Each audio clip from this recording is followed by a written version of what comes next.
Demak, qaranglar, tramvay va boshqa umumiy foydalanadigan transport vositalarining harakatlanish tartibga soluvchi svetofor, ya'ni tramvaylar uchun asosiy rol o'ynaydi bu. Bu svetoforimizga e'tibor beratgan bo'lsanglar, mana bu yerda oq rangda bo'ladi, uchalasi ham qanaqa rangda bo'lar ekan? Mana bu ham oq rangda bo'ladi.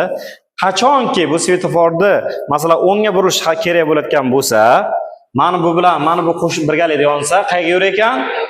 O'ngga harakatlanishga ruxsat berar ekan. Agar pastki bilan bu yonsa, to'g'ri, past bilan mana bu yonsa, chap tomonga harakatlanishga va qayra olishga nima qilar ekan? Ruxsat beradi. Agar men uchovi yonib ham men pastdagi yonmasa nima bo'ladi? Hech qaysiga harakatlanishga ruxsat bermaydi. Har doim mana bu pastdagisi qo'shimcha ravishda nima qilish kerak? Yonishi kerak.